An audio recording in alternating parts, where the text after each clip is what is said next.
You know, all of society is just an experiment, right? Every single facet of it. And actually, when you look at it from a vortexual perspective, i.e., every single institution, every single entity, every single religion, every single everything, including every single micro business, every single human is a vortex unto themselves. And every single one of us is an experiment. You know, we don't know anything, not really. We figure out roughly how to move through the world in a way that causes the least damage eventually.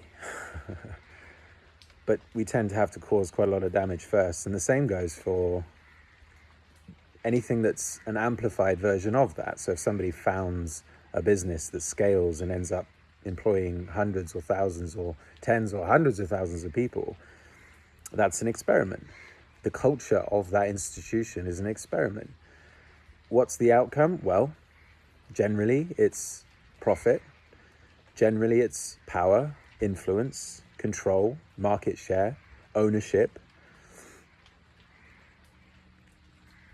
But have we evolved beyond that now? Do we get to come into a level of alignment with a higher power that religion has had a crack at, and I would argue has failed, because there's always a sect of every single religion that takes things to levels and extremes that aren't in alignment with the foundational premise, and aren't in alignment with love, and aren't in alignment with, you know, taking care, especially of our women, of our children. So, has the experiment of the West failed yet?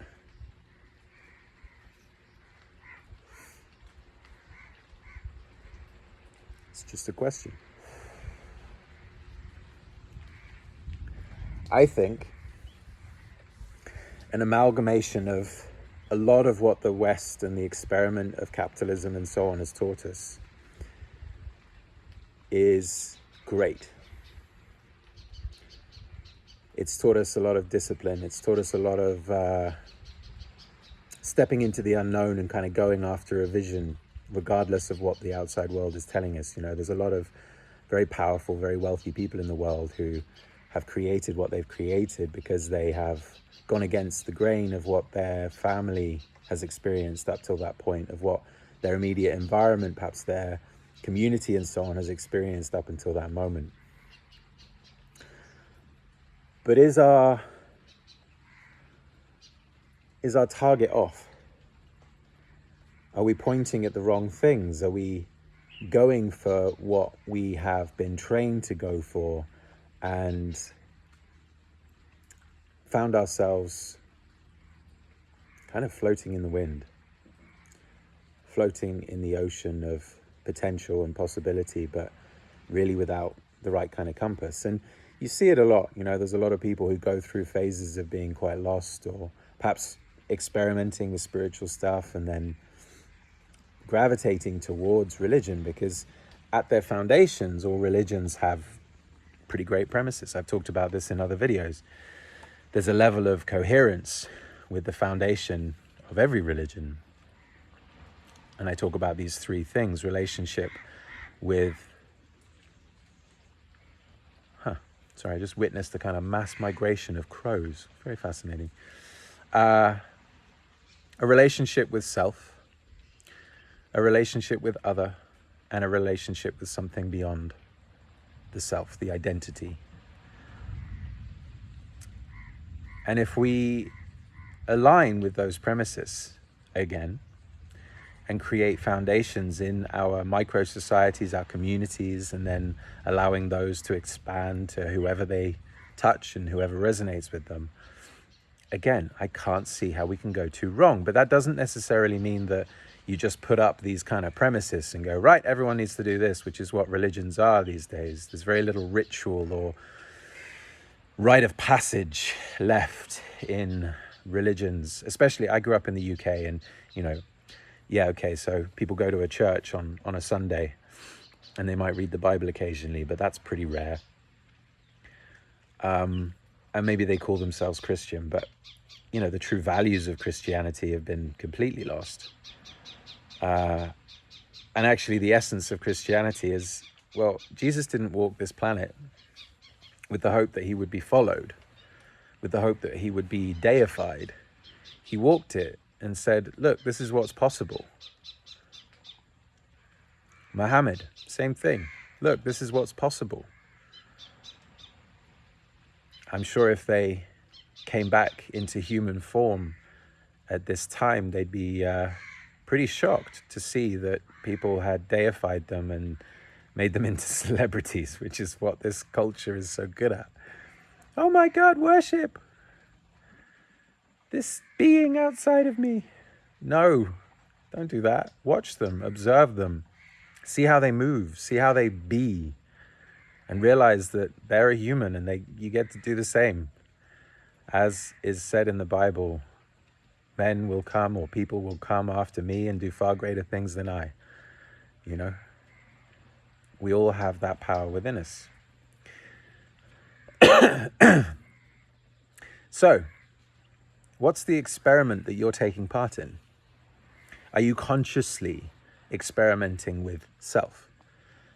Consciously choosing to rewrite patterns in your mind into more affirmative, more life-giving, more vital patterns that allow you to move through the world in a way that is clean, is clear, is potent. You'll fuck up. We all fuck up. There's no problem in getting it wrong. We only really learn by getting it wrong. Go, oh, that didn't work so well. All right, adjust course. And, if you're anything like me, which I'm sure you are, you've had some pretty big fuck ups that have caused yourself a lot of pain in life at times. I've experienced profound pain by not having the awareness before something's happened that the repercussions are going to be far greater than I have any understanding of in this moment. And then something unfolds and I'm like, oh God, this is terrible. This isn't what I wanted at all. This is shocking. This is not, I didn't know this was going to happen. I didn't know this was going to hurt this much. And that's good, because we learn when we experience this kind of shit. So really get conscious about what experiments you're taking part in.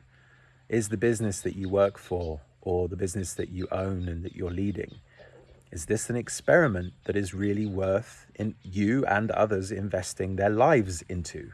Because that's what's happening. That's what we do. We align with a certain job or a certain idea or whatever. We're choosing to invest our life into that experiment. Is it a worthy one? What are the underlying values? What are the core premises of this experiment? If you're working for a large institution, do you agree with the values that they, not even that they speak of, because you've got to be careful. It's like, there's plenty of institutions out there that have microcultures within them of good people, of people doing good work and loving and being good parents, good family members, good humans. And yet they're contributing to the power grab and the profit bottom line of an institution that's doing heinous things in the world. And the same with military, the same with, our polices. Are we representing ourselves? Are we in integrity with ourselves by aligning with some of these institutions? And I would argue, no, we're not. We're disregarding something within us. We're going, no, I'm just going to ignore that and focus on my day-to-day. And there's some merit in that, because we can continue to learn and grow and expand and so on by being that self-contained. But at some point we have to kind of shake it all off and go, I'm living a lie. To some degree, I'm living a lie. And get really honest with ourselves. And a big part of my mission and my vision and what I feel I'm here to do is to kind of shine a light on the fact that really everything we look at is an experiment. everything. And one day we're going to observe the experiments that have caused pain and suffering and poverty and hunger, famine, etc. in this world and go, wow, the experiment that led to that outcome was a really not great experiment, and it's failed, and we need to acknowledge failure. You know, I think we've become so fearful of getting things wrong. We live in such a what's it called? Echo chamber of Instagrammable realities where everything kind of needs to be perfect, but life is never perfect. And to believe otherwise, well, no, life is perfect in its entirety, but it's the imperfections and the allowance of the imperfections that allow it to be perfect. My life right now is far from perfect if I look at it compared to other people's, or if I look at it compared to what it is that I truly desire for my life to look like. But in getting hooked on that and getting hung up on that, I create separation. I create a lot of tension within myself and a lot of suffering. And that never works out well for any of us. That's where all sickness comes from. That's where mental challenges come from. It's the allowance that lets things be perfect in this moment. You know, I could look at the fact that it's just rained here and now the sun's shining, but is the rain perfect? Well, it was a little inconvenient. I've got some washing out, which now needs to stay out for longer because it's just got wet. That's not perfect, but what am I going to do? Well, I'll just leave it a bit longer. The sun's out now, so give it an hour. You know what I mean?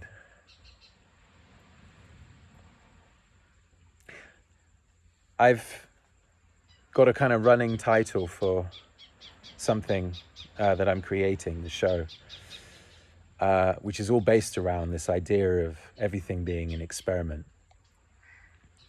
And the idea of that is to really allow people to witness that everything from the self, which is the smallest microcosm of the makeup of this world and this reality, is an experiment. So what are you experimenting with? My life has been a plethora of experiments, from different types of businesses to different trajectories and objectives, to different ways of understanding health. I've been carnivore and lifted weights and sort of bodybuilding style stuff, and I never got particularly massive or, well, reasonably strong. I don't know, you be the judge. Is 200 kilo deadlift pretty strong? It's pretty strong. I don't know what that is in pounds. 440, is it? 450, something like that. It's pretty heavy. Through to being a fruitarian, which I am nearly a fruitarian these days. I eat probably 90+% fruit of my diet. And yet I still carry muscle. Go figure, carnivores. Ha.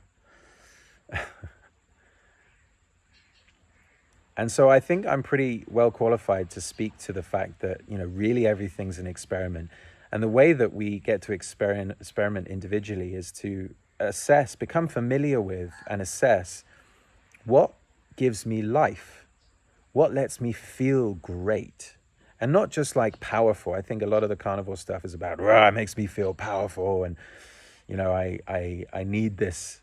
And when you go on alternative paths, you realize that you get to discover how to be powerful without that external stimuli. Meat itself is a stimulation. I eat meat still, occasionally. I can't have a steak or anything like that here. I'm too remote and it doesn't exist, but I can have a burger every so often, with varying degrees of quality of meat.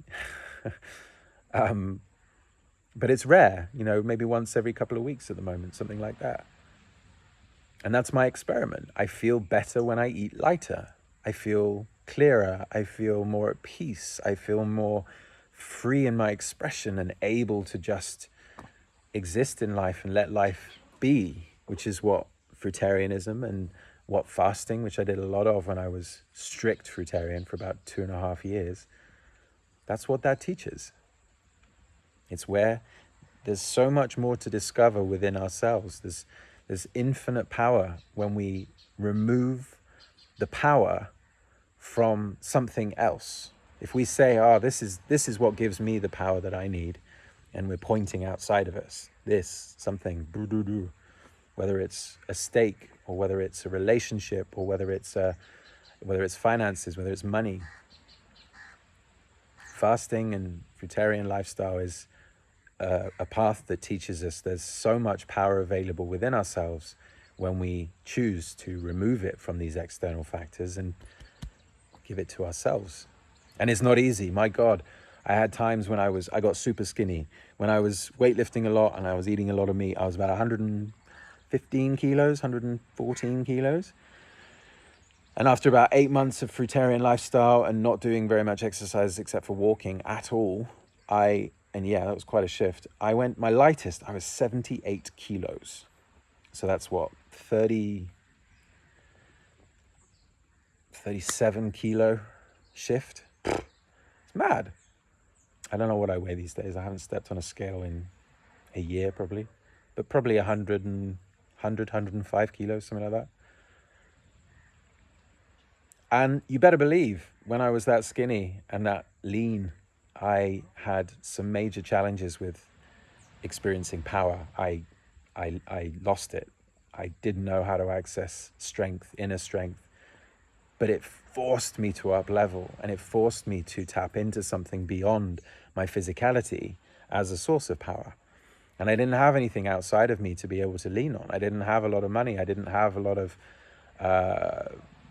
external references. There was nothing outside of me that was telling me that I could be powerful. And so I had no choice but to look within myself and go, well, how can I still feel power without all these external things? And the answer, tuning into God, tuning into source energy, tuning into infinite power, infinite creation capacity. That was a good experiment, because it's carried me now through so many challenges. It's carried me through so many different phases of my life since. That was 7-8 years ago. No, longer. When was it? 2016. So yeah, 9 years ago. That's when it began. So what experiments are you consciously choosing to engage in? Now that you have this awareness that everything that you're engaging in is just an experiment. And if you're engaging in somebody else's experiment, whether that's a business that you work for, or a community you're a part of, or look at the values of the leaders, look at the people who are governing it. Do they know themselves? Have they shone a light on their own shadows? Have they made friends with their shadows? Are they not disregarding aspects of themselves to try and appear to be perfect for you? Are they reactive to their shadows? Are they a tyrant boss? Are they a religious leader who you're pretty sure has been doing some shady shit behind the scenes? How in integrity they are with all aspects of themselves is really important for you to understand. And really important for you to look at yourself to see, well, am I a mirror of that? If this is a vortex, if this is an experiment that I've engaged with, obviously on some level it resonated. So is there something that this person is doing that I need to look at myself and go, well, if I'm really honest, I'm doing some of that too. Everything is an experiment. And Nourish is also an experiment. And if you're interested in joining an experiment that I'm the founder of, there's a link in the description.